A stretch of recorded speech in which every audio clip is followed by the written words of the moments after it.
So now we're talking about Schindler's List. The next movie up in the Steven Spielberg movies. 1993 was a pretty amazing year for Steven Spielberg.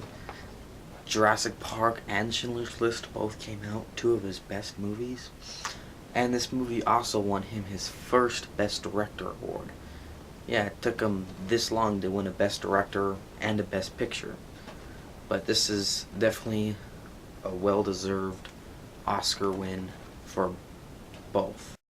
So the story about Schindler's List is about, it takes place during the Holocaust, and it's about this man. His name is Oskar Schindler, and played by Liam Neeson, and he has this factory, and he employs all these Jews. Well, actually, I think they're slaves actually, So yeah, he takes all these Jews, has them work for them, because it's a lot easier, just to get them to work instead of, paying normal people. And, but as time goes on in the story, though, he kind of changes his reasons for that, and I'll get into that in a little bit. So normally when I start talking about a movie, I like to point out the things that I didn't like first. But in this movie, there's nothing really I didn't like about it. I can't really think of one thing that I really didn't like that I could bring up. So that's how good this movie is, in my opinion. Yeah, technically this movie is really great. The cinematography looks really great. The editing, I usually don't really notice editing very much, but I actually could really notice the editing. There's some really good film editing and sound editing in the movie. Like, for example, in the very beginning of the movie, we see a candle and it kind of burns out and the smoke goes up, and then that turns into a train. There's a lot of other great scenes where they do stuff like that. But yeah, the sound editing was also really good too. Yeah, as the cinematography goes, there's so many great shots.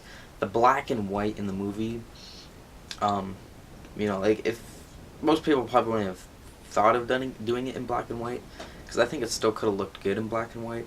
I mean, in color, but it looks so much better in black and white. And the main reason Steven Spielberg did it in black and white is because when he grew up, all the documentaries and everything he saw of World War II, they were all in black and white. And so that's kind of what he knew of that time period looking like. But yeah, it gives it a darker, more serious tone.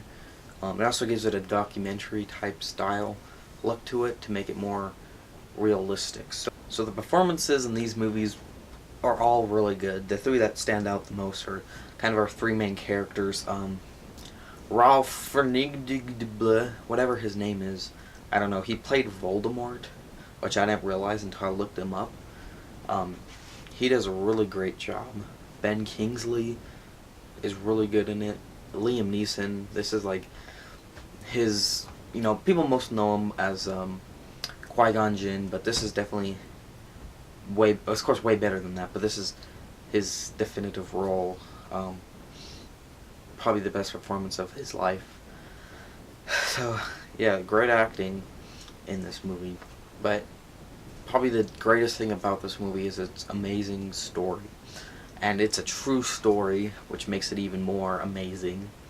But so kind of what happened in real life was all this happened, and I think one of the survivors was trying to get people to know about what happened, and he was able to get a guy to write a book about it.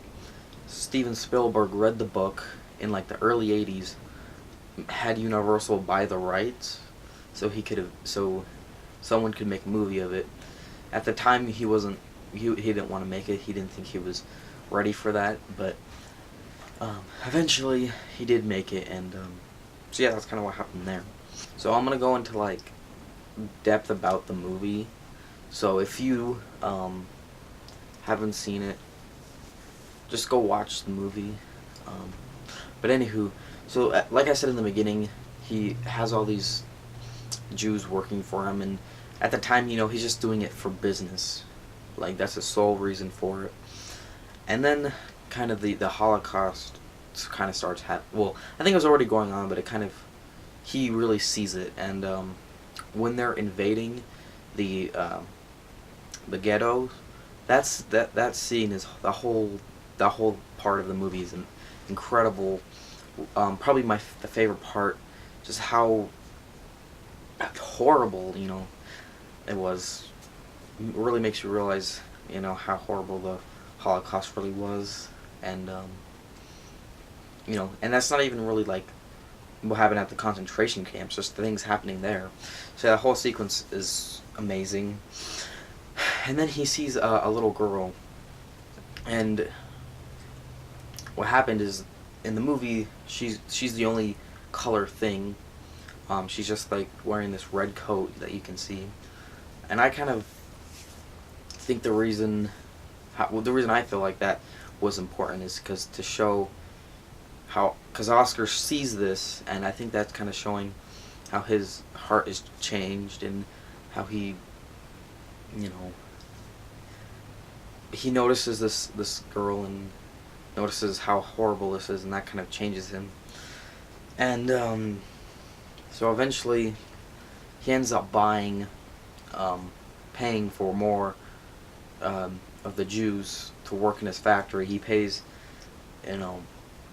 a crazy amount for like 1,000 Jews, and he eventually gets them, and he saves them from the Holocaust, because they were all gonna eventually die, but he saved them.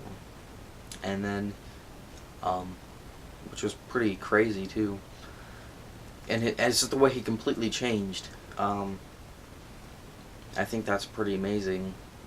And yeah, but also another great scene in the movie is kind of after the war has ended, and the scene where he realizes he feels like he hasn't done enough. Like, he only saved 1,000, and he's like, I could have sold this car, that could have been 10 more people. I could have sold this button, that could have been 2 more people that I could have saved. And that scene is really great. And Ben Kingsley character is like, you did something amazing. You saved all these people's lives. You don't need to feel bad about anything. And so that was that was a really great scene in the movie. But yeah, and I think at the end it said, like, I don't remember exactly, I think it was like 4 million. There were 4 million Jews that are left in like Europe or whatever, and then there was another 6 million that were all descendants or people that had to do with the people that Oscar Schindler saved.